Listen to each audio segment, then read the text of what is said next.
Welcome to blessing today morning glory. എല്ലാവരും ഒരിക്കൽ കൂടെ ഈ മോർണിംഗ് ഗ്ലോറി എപ്പിസോഡിലേക്ക് സ്വാഗതം ചെയ്യുന്നു. ഈ ആഴ്ചയിലെ അവസാനത്തെ എപ്പിസോഡാണ്.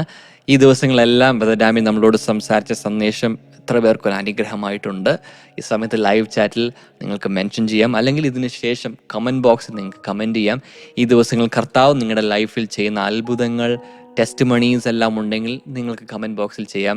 ഈ എസ്പെഷ്യലി ഈ ഹോളി സ്പിരിറ്റ് ഇൻവേഷൻ എന്ന് പറയുന്ന ഈ വചന പഠനത്തിനെ കുറിച്ചുള്ള ടെസ്റ്റിമണീസ് ഉണ്ടെങ്കിൽ അത് സ്പെഷ്യലി നിങ്ങൾക്ക് ഷെയർ ചെയ്യാൻ സാധിക്കും.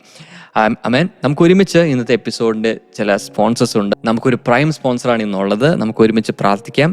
കൊച്ചിയിൽ നിന്നൊരു വെൽവിഷർ ആയിട്ടുള്ള ഒരു ഫാമിലിയാണ്. ഈ കുടുംബത്തെ നമുക്ക് ഒരുമിച്ച് അനുഗ്രഹിച്ച് പ്രാർത്ഥിക്കാം. ഇന്ന് മകൻ ഇമ്മാനുവലിൻ്റെ ജന്മദിനമാണ്. Many happy returns of the day dear Emmanuel. God bless you. ഇമ്മാനുവലിനെ നമുക്ക് ഒരുമിച്ച് അനുഗ്രഹിച്ചും ഈ കുടുംബത്തെ അനുഗ്രഹിച്ചും പ്രാർത്ഥിക്കാം. കർത്താവ്, ഞങ്ങൾ ഒരുമിച്ച് ഇമ്മാനുവലിനെ ബ്ലെസ് ചെയ്യുന്നു. ആ മകൻ ആത്മീകമായ അടുത്ത തലത്തിലേക്ക് ഉയരുവാൻ വേണ്ടി പ്രാർത്ഥിക്കുന്നു. Thank you Lord. കർത്താവ്, ആ മകന് കൊടുത്തിരിക്കുന്ന സകല ടാലൻറ്റുകളും അങ്ങ് വർദ്ധിപ്പിക്കണമേ എന്ന് പ്രാർത്ഥിക്കുന്നു. കർത്താവിന് വേണ്ടി ഉപയോഗിക്കുവാനും അപ്പോൾ തന്നെ കർത്താവെ ഈ ഭാവിയിൽ കർത്താവിന് വലിയ അനുഗ്രഹങ്ങൾ ഉണ്ടാകുവാൻ വേണ്ടി പ്രാർത്ഥിക്കുന്നു. ദൈവമേ, ഈ മകൻ്റെ ഭാവിയെ അനുഗ്രഹിക്കണമേ എന്ന് പ്രാർത്ഥിക്കുന്നു. അപ്പോൾ തന്നെ ഈ കുടുംബത്തെ മുഴുവനുമായി ഞാൻ സമർപ്പിച്ച് പ്രാർത്ഥിക്കുന്നു.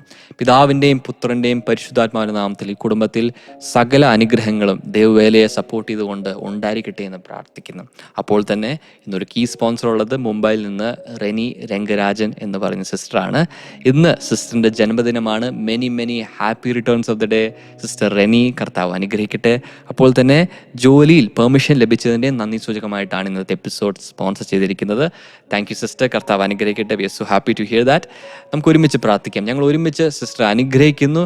കർത്താവ് സിസ്റ്ററിൻ്റെ ലൈഫിൽ ഈ വർഷം ഇന്നത്തെ ദിവസം മുതൽ ഒരു വലിയൊരു ചേഞ്ച് ഉണ്ടാകട്ടെ, വലിയൊരു അപ്ലിഫ്റ്റ്മെൻറ്റ് ഉണ്ടാകട്ടെ എന്ന് പ്രാർത്ഥിക്കുന്നു. അപ്പോൾ തന്നെ മാതാവ് ഉഷയുടെ ആ ബോഡിയിലെ ഇച്ചിങ്ങും ഹെർണിയും യേശുവിൻ്റെ നാമത്തിൽ സൗഖ്യമാകുവാൻ വേണ്ടി ഞങ്ങൾ പ്രാർത്ഥിക്കുന്നു. കർത്താവെ, ഒരു അത്ഭുതം ചെയ്യണമെന്ന് പ്രാർത്ഥിക്കുന്നു. അപ്പോൾ തന്നെ സഹോദരനും സഹോദരിക്കും തലമുറകളെ ലഭിക്കുവാൻ വേണ്ടി ഞങ്ങൾ ഒരുമിച്ച് പ്രാർത്ഥിക്കുന്നു. കർത്താവ്, വലിയ അനുഗ്രഹങ്ങൾ ഈ കുടുംബത്തിലേക്ക് അങ്ങ് അയക്കണമെന്ന് പ്രാർത്ഥിക്കുന്നു. Thank you lord for blessing this family. In Jesus name we pray. Amen, amen, ആമേൻ.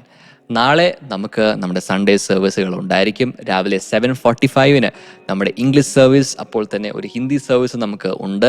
അത് നമ്മുടെ കൊച്ചിൻ ബ്ലെസ്സിങ് ടുഡേ ചർച്ചിലാണ്. 9:45 നമുക്ക് Malayalam service, bilingual service, English to Malayalam service ഉണ്ടായിരിക്കും. അതെല്ലാ ബ്ലെസ്സിങ് സെൻറ്ററിലും ഉണ്ട്. സോ ഏതെങ്കിലും ഒരു സർവീസിലേക്ക് നിങ്ങൾ കടന്നു വരിക, അനുഗ്രഹം പ്രാപിക്കുക. ഈ ദിവസങ്ങളെല്ലാം കർത്താവ് വലിയ കാര്യങ്ങൾ നമ്മുടെ ചർച്ചിൽ ചെയ്തുകൊണ്ടിരിക്കുകയാണ്. സോ ആരും മിസ് ചെയ്യരുത്. കർത്താവ് അനുഗ്രഹിക്കട്ടെ. God bless you. We will see you next week for another message.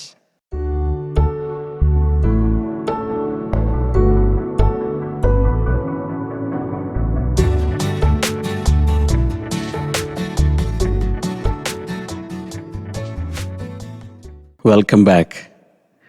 ഈ ആഴ്ചയിലെ ഫോക്കസ് വീണ്ടും ആവർത്തിക്കുന്നു. The holy Spirit invasion. 7 major invasions of the holy Spirit നമ്മൾ വചനത്തിൽ കാണുന്നു. ഉൽപ്പത്തി പുസ്തകം 1-ാം അധ്യായം മുതൽ വെളിപ്പാട് പുസ്തകം 22-ാം അധ്യായം വരെ. ഇതിൽ ഭയങ്കരമായി ഒത്തിരി ഉണ്ടെങ്കിലും നമ്മൾ 7 പെറുക്കിയെടുത്തതേ ഉള്ളൂ. ഇത് കൂടാതെ ചരിത്രത്തിൽ എവിടെയെല്ലാം ഉണർവുകൾ ഉണ്ടായിട്ടുണ്ടോ അവിടെയെല്ലാം പരിശുദ്ധാത്മാവിൻ്റെ വലിയ പ്രവൃത്തികൾ നടന്നിട്ടുണ്ട്. എങ്കിലും ഒരു ഔട്ട്ലൈൻ കിട്ടാൻ വേണ്ടി 7 major invasions of the holy Spirit നമ്മളെടുത്ത് പഠിക്കുകയാണ്. അതിൽ ഏതൊക്കെയാണ് ഈ 7 എന്നുള്ളത് ഓർമ്മയിലുണ്ടോ? ഞാൻ ജസ്റ്റ് ഒന്ന് പറയുകയാണ്. 1, ക്രിയേഷൻ ഓഫ് ദ യൂണിവേഴ്സ്, പ്രപഞ്ച സൃഷ്ടിയിൽ. 2, ഇൻകാർണേഷൻ ഓഫ് ജീസസ്, യേശുവിൻ്റെ ജഡാവതാരത്തിൽ.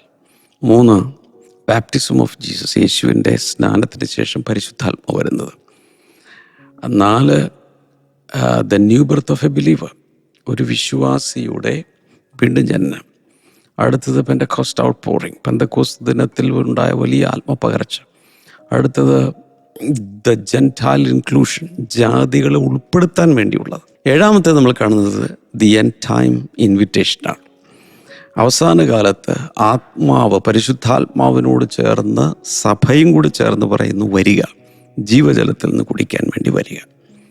അതിൽ ക്രിയേഷൻ്റെ ആ സമയത്തുണ്ടായ പരിശുദ്ധാത്മാവിൻ്റെ വലിയ പ്രവർത്തനമാണ് ഇന്നലെയും മിനിഞ്ഞാന്നും നമ്മൾ കണ്ടുകൊണ്ടിരുന്നത്. ക്രിയേഷൻ്റെ സമയത്ത് ദൈവത്തിൻ്റെ പരിശുദ്ധാത്മാവ് വെള്ളത്തിൻ്റെ മുകളിൽ പരിവർത്തിച്ചുകൊണ്ടിരുന്നു. നമ്മളിങ്ങനെ കൈയൊക്കെ എടുത്ത് കാണിച്ചത് ഓർക്കുന്നുണ്ടോ?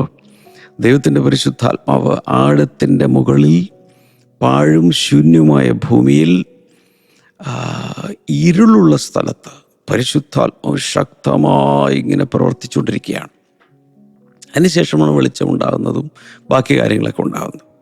ഇന്നലെ നമ്മൾ ദൈവാത്മാവിനാലാണ് സകലവും നടക്കുന്നതെന്ന് കണ്ടു. കാരണം സൈന്യത്താലല്ല, ശക്തിയാലല്ല, എൻ്റെ ആത്മാവിനാൽ അത്രയെന്ന് കർത്താവ് പറയുന്നു. അതുപോലെ യോബിൻ്റെ പുസ്തകം 33:4 ദൈവത്തിൻ്റെ പരിശുദ്ധാത്മാവാണ് നമ്മെ സൃഷ്ടിച്ചത്, അവൻ്റെ ശ്വാസമാണ് നമുക്ക് ജീവൻ തന്നതെന്ന് കണ്ടു. അതുപോലെ തന്നെ സങ്കീർത്തനം 139 13 മുതൽ 16 വരെയുള്ള വചനങ്ങളിൽ ദൈവത്തിൻ്റെ പരിശുദ്ധാത്മ നമ്മുടെ അമ്മയുടെ ഉദരത്തിൽ നാം ഉരുവാകുന്ന സമയത്ത് ചെയ്ത കാര്യങ്ങളൊക്കെ പറയുന്നുണ്ട്. അങ്ങനെ പല കാര്യങ്ങൾ കണ്ടു. പ്രത്യേകിച്ച് ദേവാലയം പണിക്ക് വേണ്ടി എല്ലാവരും ഒരു പള്ളി പണിയുക, ഒരു ദേവാലയം പണിയുക എന്ന് പറഞ്ഞാൽ ഉടൻ തന്നെ ഒരു നല്ല ആർക്കിടെക്റ്റ് വേണം, നല്ല എൻജിനീയേഴ്സ് വേണം, സൈറ്റ് സൂപ്പർവൈസേഴ്സ് വേണം, പിന്നെ കൽപ്പണി ചെയ്യുന്നവരും മരപ്പണി ചെയ്യുന്നവരും ഫാബ്രിക്കേറ്റേഴ്സ്, അങ്ങനെയുള്ള ആളുകളെ വേണ്ടത്. പലപ്പോഴും ഇതാണ് നമ്മൾ ചിന്തിക്കുന്നത്. എന്നാൽ കർത്താവ് പറയുന്നത് അതുകൊണ്ടൊന്നുമല്ല. എൻ്റെ ആത്മാവാണ് ദേവാലയം പണിയുന്നത്. ഈ ശരീരം ദേവാലയമാണ്, സഭ ആലയമാണ്. അതിൻ്റെ പണിക്കും ആവശ്യമുള്ളത് ദൈവത്തിൻ്റെ പരിശുദ്ധാത്മാവാണ്. ഈ കാര്യങ്ങളൊക്കെയാണ് നമ്മൾ കണ്ടുകൊണ്ടിരുന്നത്. ഇനി ഹഗ്ഗായിയുടെ പ്രവചനത്തിൽ 2:5 പറഞ്ഞൊരു വചനം വളരെ ഇമ്പോർട്ടൻ്റ് ആയിരുന്നു. എന്താണത്? അവിടെ പറയുന്നത്, നിങ്ങൾ ഈജിപ്തിൽ നിന്ന് പോകുന്ന സമയത്ത് എൻ്റെ ആത്മാവ് നിങ്ങളുടെ ഇടയിൽ വസിച്ചു. എൻ്റെ ആത്മാവ് നിങ്ങളുടെ ഇടയിൽ വസിക്കുന്നത് കൊണ്ട് നിങ്ങൾ ഭയപ്പെടരുത്. അതുകൊണ്ട് ഇന്നലെ ഞാൻ ആവർത്തിച്ച് പറഞ്ഞൊരു കാര്യമാണ്, ഭീരുത്വത്തിൻ്റെ ആത്മാവിനെയല്ല, ശക്തിയുടെയും സ്നേഹത്തിൻ്റെയും ശക്തിയുടെയും സുബോധത്തിൻ്റെ ആത്മാവിനെയാണ് കർത്താവ് തന്നിരിക്കുന്നത്. അതിൻ്റെ അർത്ഥം ശക്തിയുള്ള ആത്മാവാണ്, ധൈര്യത്തിൻ്റെ ആത്മാവാണ് ദൈവം നമുക്ക് തന്നിരിക്കുന്നത്. ഇനി നമ്മൾ ഇന്ന് ചിന്തിക്കാൻ പോകുന്നത് at the incarnation of Jesus, യേശുവിൻ്റെ ജഡാവതാരത്തിൽ വെളിപ്പെട്ട ദൈവത്തിൻ്റെ പരിശുദ്ധാത്മാവിൻ്റെ ഇൻവേഷൻ. ഒരു വചനം നമ്മൾ വായിക്കുന്നത് ലൂക്കോസിൻ്റെ സുവിശേഷം 1:35. The angel answered, the holy spirit will come on you and the power of the Most High will overshadow you. So the Holy One to be born will be called the Son of God. Wow. ഇത് Angel Gabriel ദൂതൻ മറിയയോട്, യേശുവിൻ്റെ അമ്മ മറിയയോട് സംസാരിക്കുകയാണ്. The Holy Spirit will come on you. ദൈവത്തിൻ്റെ പരിശുദ്ധാത്മാവ് നിൻ്റെ മേൽ വരും, അല്ലെങ്കിൽ അത്യുന്നതൻ. അതിനുശേഷം പറയുന്നത് and the power of the most high will overshadow you. അത്യുന്നതൻ്റെ ശക്തി നിന്റെ മേൽ നിഴലിടും. Wow. So the holy one to be born will be called the sun of God. അങ്ങനെ ജനിക്കാനിരിക്കുന്ന, ഉരുവായി വരുന്ന ആ വിശുദ്ധ പ്രജ, അല്ലെങ്കിൽ വിശുദ്ധനായ ആ ശിശു, വിശുദ്ധിയുള്ള പരിശുദ്ധനായ ആ ശിശു will be called the sun of God, ദൈവപുത്രൻ എന്ന് വിളിക്കപ്പെടും. കഥ എല്ലാവർക്കും അറിയാം. യേശുവിൻ്റെ അമ്മ മറിയ, ഇന്ന് യേശുവിൻ്റെ അമ്മ എന്ന് നമ്മൾ വിളിക്കുന്നു, അന്ന് ജസ്റ്റ് മറിയയാണ്, മേരിയാണ്. സാധാരണ പോലെ തന്നെ കളിച്ചു വളർന്നൊരു പെൺകുട്ടി ഒരു ടീൻസിലോട്ടൊക്കെ കയറി. എത്ര വയസ്സാണെന്ന് കൃത്യം ബൈബിളിലില്ല, എങ്കിലും 13 വയസ്സിനും 19 വയസ്സിനൊക്കെ ഇടയ്ക്കുള്ള ടീൻസിൻ്റെ പ്രായമുള്ളൂ. ഒരു 16 വയസ്സ് 17 വയസ്സത്തൊക്കെ പിടിച്ചോ, അത്രയൊക്കെ ഉള്ളൂ. എല്ലാ പെൺകുട്ടികളും സ്വപ്നങ്ങൾ കണ്ട് വളരുന്നു. അങ്ങനെ ഇരിക്കുമ്പോഴാണ് നല്ല ഒരു വിവാഹാലോചന വരുന്നു. ജോസഫ് എന്നു പേരുള്ളൊരു യുവാവ്, കാർപ്പൻ്ററാണ്, നല്ല മനുഷ്യനാണ്, നീതിമാനുമാണ്, എല്ലാം ഉൾക്കൊള്ളുന്ന വളരെ നല്ല സൽസ്വഭാവിയായ ഒരു ക്യാരക്ടർ. മറിയയ്ക്ക് ഇഷ്ടപ്പെട്ടു, യോസഫിന് ഇഷ്ടപ്പെട്ടു. എൻഗേജ്മെൻറ്റ് കഴിഞ്ഞിരിക്കുകയാണ്. ആ സമയത്താണ് ഗബ്രിയേൽ ദൂതൻ പ്രാർത്ഥിച്ചുകൊണ്ടിരിക്കുന്ന സമയത്തെന്ന് നമുക്ക് വിശ്വസിക്കാം. നല്ല പ്രാർത്ഥനാ ജീവിതമുള്ള ഒരു പെൺകുട്ടിയായിരുന്നു മറിയ. ഭക്തയായ, വിശുദ്ധിയുള്ള, പ്രത്യേകിച്ച് താഴ്മയുള്ളൊരു പെൺകുട്ടിയായിരുന്നു. ഞാൻ യേശുവിൻ്റെ അമ്മ മറിയയെക്കുറിച്ച് ദീർഘമായി പ്രസംഗിച്ചിട്ടുണ്ട്, യൂട്യൂബിൽ കിടപ്പുണ്ടായിരിക്കും, യേശുവിൻ്റെ അമ്മ മറിയയെക്കുറിച്ച്. ആ മറിയുടെ ക്വാളിറ്റികൾ, എന്തെല്ലാം നന്മകളാണ് അവളിലുണ്ടായിരുന്നത്. അതിനെക്കുറിച്ചെല്ലാം പറഞ്ഞ ഒരു ഒരു ഒരു ഒരു മെസ്സേജ് യൂട്യൂബിലുണ്ട്. തലക്കെട്ട് ഞാൻ മറന്നുപോയി. ഓൾറൈറ്റ്. അങ്ങനെ ഈ മറിയ പ്രാർത്ഥിക്കുന്ന സമയത്താണ് ദൈവദൂതൻ വന്ന് ഇറങ്ങി നിന്നിട്ട് പറയുന്നു, നിനക്കൊരു കുഞ്ഞുണ്ടാകും, യേശു എന്ന് പേരിടണം എന്നൊക്കെ പറയുകയാണ്. അപ്പോൾ മറിയ തിരിച്ചു ചോദിക്കുന്നു, ഇതെങ്ങനെ സംഭവിക്കും? How can this be? How can this happen to me? എനിക്കിതെങ്ങനെ സംഭവിക്കും? അവൾ റെബലിയൊന്നുമല്ല, ദൈവം പറഞ്ഞതിനെതിരെ മത്സരിക്കുകയൊന്നുമല്ല. പക്ഷേ ഷീ കാൺട്ട് അണ്ടർസ്റ്റാൻഡ്. ഇതിന് കാരണം വിവാഹം നിശ്ചയം കഴിഞ്ഞിട്ടേ ഉള്ളൂ. കല്യാണം ഇനി 1 വർഷം കഴിഞ്ഞിട്ടാണ്. സാധാരണ യഹൂദന്മാരുടെ വിവാഹങ്ങളെല്ലാം അങ്ങനെയാണ്. വിവാഹ നിശ്ചയത്തിന് ശേഷം 1 വർഷം കഴിയണം കല്യാണം നടക്കണമെങ്കിൽ. അപ്പോൾ ഇതിങ്ങനെ ചിന്തിക്കുക, ഇതെങ്ങനെ സംഭവിക്കും? ദൂതനോട് തന്നെ സംശയം ചോദിച്ചു, ഇതെങ്ങനെ സംഭവിക്കും? ഞാൻ കല്യാണം വിവാഹ നിശ്ചയം കഴിഞ്ഞിട്ടേ ഉള്ളൂ, എനിക്ക് പുരുഷനെ അറിഞ്ഞുകൂടാ, ഒരു ഫിസിക്കൽ യൂണിയനും ഉണ്ടായിട്ടില്ല, അടുത്ത വർഷം വിവാഹം നടക്കുമ്പോഴേ അതുണ്ടാവുള്ളൂ, പിന്നെ എങ്ങനെ ഇത് സംഭവിക്കും? അതിൻ്റെ മറുപടിയാണ് ഈ വചനം. എന്താണ് മറുപടി? The angel answered, or Gabriel answered, the holy spirit will come on you. ദൈവത്തിൻ്റെ പരിശുദ്ധാത്മാവ് നിന്റെ മേൽ വരും. Wow. The power of the most high will overshadow you. അത്യുന്നതിൻ്റെ ശക്തി നിന്റെ മേൽ നിഴലിടും. എന്നിട്ടാണ് പറഞ്ഞത്, നിന്നിൽ ഉത്ഭവിക്കാനിരിക്കുന്ന വിശുദ്ധ പ്രജ ദൈവപുത്രൻ എന്നറിയപ്പെടും. എൻ്റെ ദൈവമേ, എന്ത് ഭയങ്കരമാണിത്! അതിനുശേഷമാണ് മറിയ പറയുന്നു, be done to me as you wish. നീ പറഞ്ഞതുപോലെ എനിക്ക് ഭവിക്കട്ടെ എന്ന് പറഞ്ഞാൽ, ഹിയർ ഇതാ നിൻ്റെ ദാസി, അങ്ങ് പറഞ്ഞതുപോലെ എന്നിൽ സംഭവിക്കട്ടെ എന്ന് പറയല്ല, ഞാൻ വിശ്വസിക്കുന്നു. അവൾ സമ്മതം മൂളിയ ശേഷമായിരിക്കണം അവളുടെ മേൽ ദൈവത്തിൻ്റെ പരിശുദ്ധാത്മാവ് ഇൻവേഡ് ചെയ്യാൻ തുടങ്ങി. ഓ മൈ ഗോഡ്, ആ രംഗം ഒന്ന് ചിന്തിച്ചു നോക്കി. അവൾ പ്രാർത്ഥനാ മുറിയിലിരിക്കുമ്പോൾ, ചിലപ്പോൾ മാതാപിതാക്കളോ ആരും അടുത്തില്ല, ഒറ്റയ്ക്ക് പ്രാർത്ഥനാ മുറിയിലേക്ക് ഇരിക്കുന്ന സമയത്ത്, സ്രഷ്ടാവായ ദൈവം ഇതാ തൻ്റെ മേൽ ഇതാ ശക്തിയോടെ ഇറങ്ങി വരുന്നു, ആവസിക്കുന്നു, കൂടാതെ തൻ്റെ മേൽ നിഴലിടുന്നു. എന്ന് വെച്ചാൽ മാനുഷിക വാക്കുകളിൽ അത് പറഞ്ഞു തരാൻ ബുദ്ധിമുട്ടാണ്. ദൈവത്തിൻ്റെ പരിശുദ്ധാത്മാവിൻ്റെ കനത്ത തേജസ്സും കനത്ത സാന്നിധ്യവും ശക്തിയും ഈ മറിയ എന്ന പെൺകുട്ടിയുടെ മേൽ വന്നങ്ങ് മൂടി, ഒരു മേഘം വന്ന് മൂടുന്നത് പോലെ നിഴലിട്ട് കാണും. അതിനുള്ളിൽ, അവളുടെ അകത്ത്, അവളുടെ ഉദരത്തിൽ ഇതാ ഒരു ശിശു ദൈവത്തിൻ്റെ പരിശുദ്ധാത്മാവ് തന്നെ ഉളവാക്കുന്നു, അഥവാ സൃഷ്ടിക്കുന്നു. ലോകചരിത്രത്തിൽ ഇപ്പം 800 കോടി പറയുന്നു. ഇതിനു മുമ്പ് ജീവിച്ചിരുന്ന എല്ലാവരുടെ കുട്ടി എത്ര കോടിയാണെന്ന് എനിക്ക് അറിഞ്ഞുകൂടാ. ഒരിക്കലും അത്ഭുത ജനനങ്ങൾ പല നടന്നിട്ടുണ്ട്. എന്നാൽ ഇതുപോലൊരു ജനനം അതിന് മുമ്പോ അതിന് ശേഷമോ നടന്നിട്ടില്ല. Never never never. കേൾക്കുന്നുണ്ടോ? ഒരു പുരുഷൻ്റെ സഹായമില്ലാതെ, അല്ലെങ്കിൽ നമ്മൾ സാധാരണ മനസ്സിലാക്കുന്ന രീതിയിലുള്ള ഒന്നും ഇല്ലാതെ ഇതുപോലെ ഒരു ജനനം, സൂപ്പർ നാച്ചുറൽ ബർത്ത് അതിന് മുമ്പോ അതിന് ശേഷമോ ഇല്ല. ഇന്നിപ്പോൾ IVF തുടങ്ങിയുള്ള പല രീതികളിലൂടെ ഗർഭധാരണം അസാധ്യമായ സാഹചര്യങ്ങളിലൊക്കെ മെഡിക്കലി മനുഷ്യരായി തന്നെ ഒത്തിരി കാര്യങ്ങൾ ചെയ്ത് വിജയിപ്പിക്കുന്നുണ്ട്. ഇതൊന്നുമല്ല.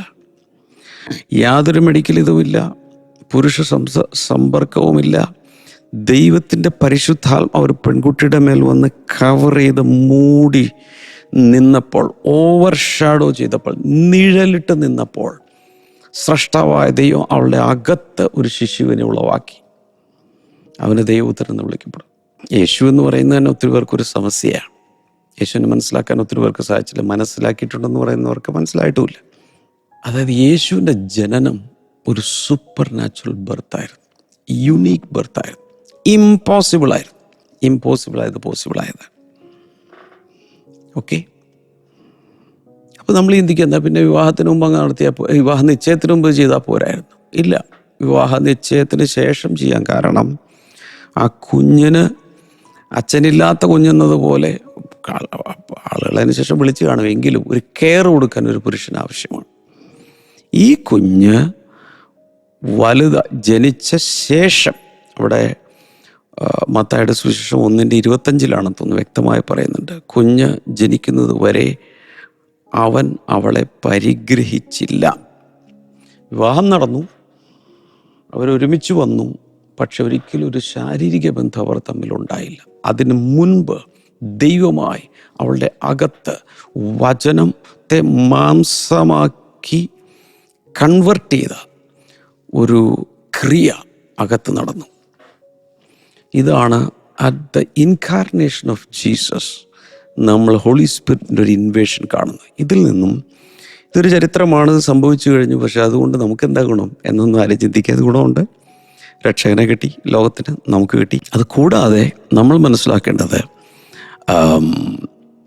ഈ ഹോളി സ്പിരിറ്റിൻ്റെ ഇൻവേഷൻ ഇൻഡിവിജ്വൽ ഇൻവേഷനാണ്. ഒരു വ്യക്തിയിലാണ് പരിശുദ്ധാത്മാവ് ഇറങ്ങി വന്നത്, അതും ശരീരത്തിലാണ് ഇറങ്ങി വന്നത്. ഒരു പെൺകുട്ടിയുടെ ശരീരത്തിലേക്ക് ദൈവത്തിൻ്റെ പരിശുദ്ധാത്മാവ് ഇറങ്ങി വന്നു. ഇത് പറയുന്ന സമയത്ത് ഓർക്കേണ്ട ഒരു കാര്യം ഞാൻ കേട്ടിരിക്കുന്നത് ഇങ്ങനെയാണ്.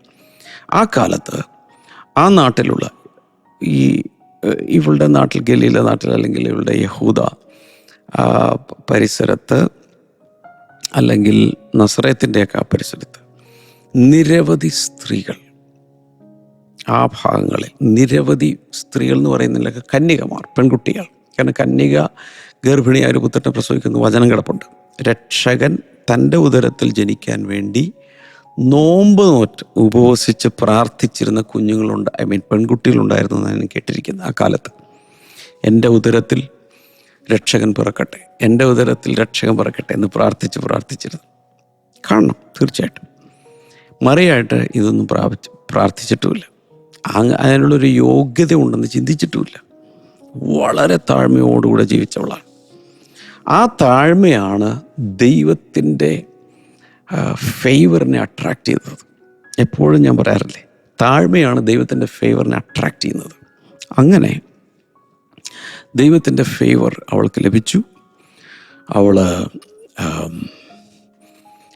പരിശുദ്ധാത്മാവിനാൽ അവൾ ഗർഭിണിയായി തൻ്റെ ഉദരത്തിൽ വന്നു. ഞാനിത് പറയുമ്പോൾ നിങ്ങളോട് വ്യക്തിപരമായ ചില ദൂതുകൾ പറയുകയാണ്. ദൈവത്തിൻ്റെ പരിശുദ്ധാത്മാവിന് ആവസിക്കാനും നിഴലിടാനും ഒരു അവസരം കൊടുക്കാമെങ്കിൽ കർത്താവ് ചിലത് നമ്മുടെ അകത്ത് ജനിപ്പിക്കാനുള്ള സാധ്യതകളുണ്ട്. ചില പുതിയ പ്രോജക്റ്റുകൾ, ചില പുതിയ സംരംഭങ്ങൾ, ചിലപ്പോൾ ചില പുതിയ ബിസിനസ്സുകളാകാം, ശുശ്രൂഷയാകാം. ഇതൊക്കെ നമ്മിൽ അവൻ ജനിപ്പിക്കും. എഫെസ്യ ലേഖനം 3:20 പറയുന്നത് ഇങ്ങനെയാണ്: നാം ചിന്തിക്കുന്നതിനേക്കാൾ വിചാരിക്കുന്നതിനേക്കാൾ ഉപരിയായി നമ്മിൽ വ്യാപരിക്കുന്ന അവൻ്റെ ശക്തിയെ കൊണ്ട് അത്യന്തം പരമായി പ്രവർത്തിക്കുവാൻ കഴിവുള്ളവന് എന്നവിടെ പറയുന്നുണ്ട്. എന്ന് വെച്ചാൽ നമ്മിൽ പ്രവർത്തിക്കുന്ന ദൈവത്തിൻ്റെ ശക്തിയാൽ അത്യന്തം പരമായി പല കാര്യങ്ങളും ചെയ്യുവാൻ ദൈവത്തിന് സാധിക്കുന്നു.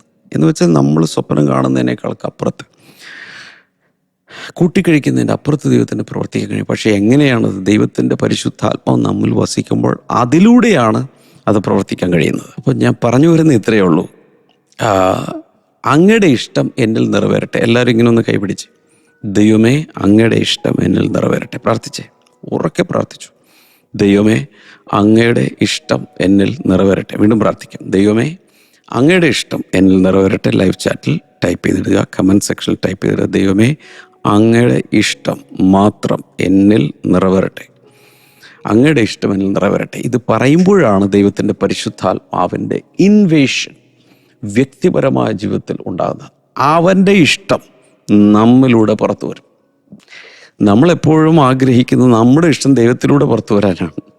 അതുകൊണ്ടാണ് നമ്മൾ പ്രാർത്ഥന വിഷയങ്ങൾക്കിടയിൽ നമ്മുടെ അഭീഷ്ടങ്ങൾ, നമ്മുടെ അഭിലാഷങ്ങൾ, നമ്മുടെ ആഗ്രഹങ്ങളൊക്കെ ദൈവത്തിലൂടെ നിവൃത്തിയാക്കിയെടുക്കാൻ നമ്മൾ ആഗ്രഹിക്കുമ്പോൾ തിരിച്ചൊന്ന് ചിന്തിക്കാം. ആ ദൈവത്തിൻ്റെ ഇഷ്ടം എന്നിലൂടെ നിവർത്തിക്കുക. യേശു അതാ ചെയ്തത്.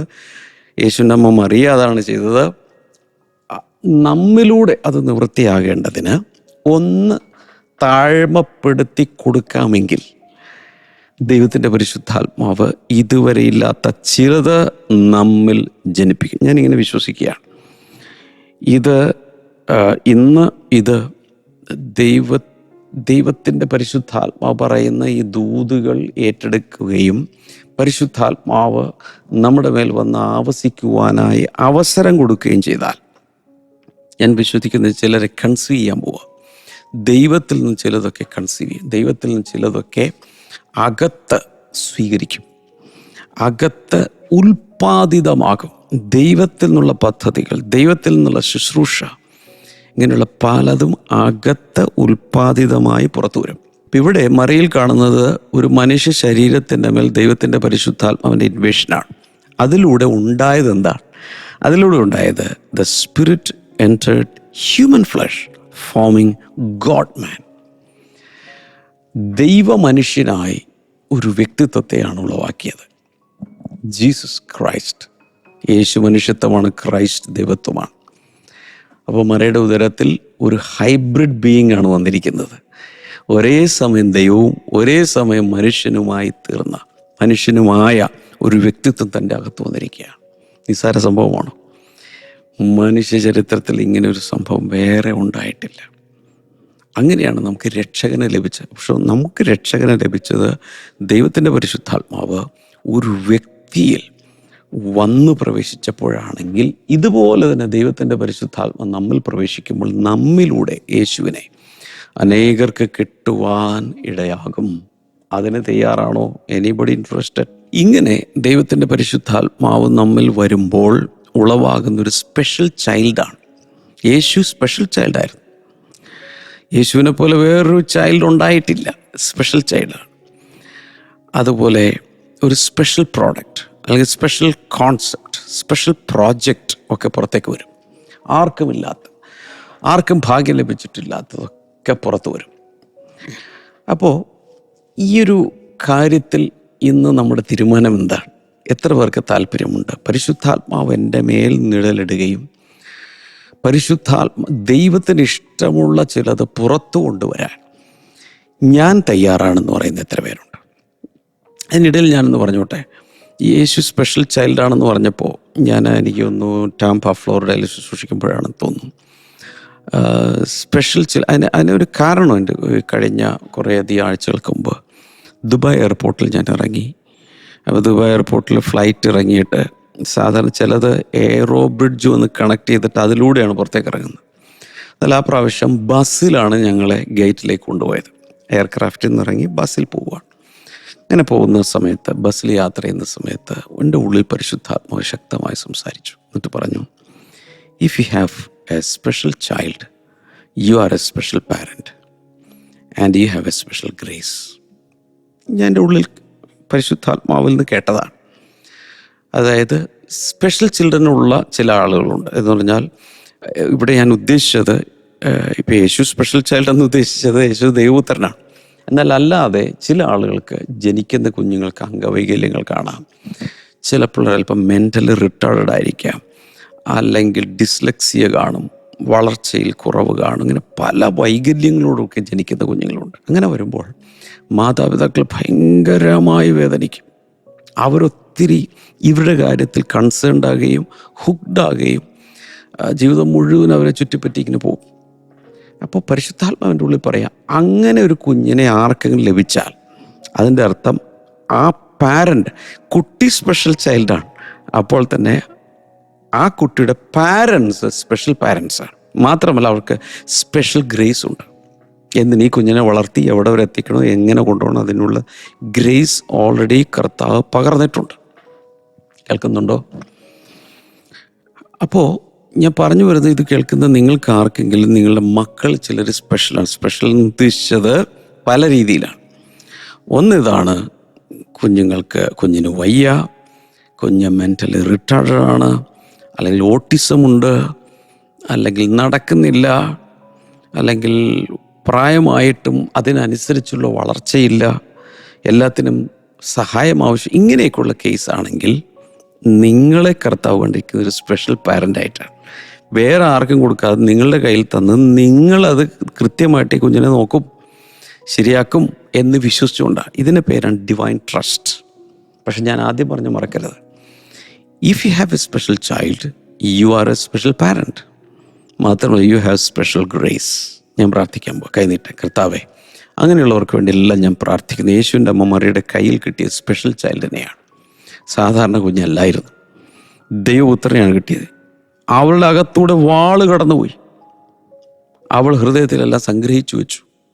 അങ്ങനെയെങ്കിൽ കർത്താവ് ഇത് കേൾക്കുന്ന ആർക്കെങ്കിലും ഇതുപോലുള്ള ഏതെങ്കിലും രീതിയിൽ ബുദ്ധിമുട്ടുള്ള കുഞ്ഞുങ്ങളൊക്കെ ഉണ്ടെങ്കിൽ അതിലുള്ള സ്പെഷ്യൽ ഗ്രേസ് അവർ വെളിപ്പെടട്ടെ. ഭയങ്കരമായ ലോങ് സഫറിങ് നേച്ചർ, ക്ഷമാശീലെല്ലാം കൊടുക്കണമേ എന്ന് പ്രാർത്ഥിച്ച് അവരെ ഞാൻ അനുഗ്രഹിക്കും. അതുകൂടാതെ ഇന്ന് യേശുവിന് വേണ്ടി ഹൃദയം കൊടുക്കാൻ താല്പര്യമുള്ള ആരെങ്കിലും ഉണ്ടോ? ഇങ്ങനെ നെഞ്ചിൽ കവിച്ച് പറയാം, യേശുവേ, അങ്ങ് എൻ്റെ കർത്താവാണ്, എൻ്റെ രക്ഷകനാണ്, എൻ്റെ ദൈവമാണ്. പരിശുദ്ധാത്മാവേ, എൻ്റെ ഉള്ളിൽ വരണമേ. ഞാൻ അങ്ങേയ്ക്കായി എൻ്റെ ജീവിതത്തെ സമർപ്പിക്കുന്നു. ആമേൻ. ഇനി കൈനീട്ടാം. ഞാൻ നിങ്ങൾക്ക് വേണ്ടി പ്രാർത്ഥിക്കും. കർത്താവേ, രോഗികൾക്കായി പ്രാർത്ഥിക്കുന്നു. ആരൊക്കെയോ പുകവലി ശീലത്തിൽ നിന്ന് പുറത്തു വരുന്നു, അഡിക്ഷൻസ് നിന്ന് പുറത്തു വരുന്നു, മദ്യപാനമോ ഡ്രഗ്സോ വേറെ എന്തെങ്കിലും ആണെങ്കിൽ അതിൽ നിന്നൊക്കെ പുറത്ത് വരികയാണ്.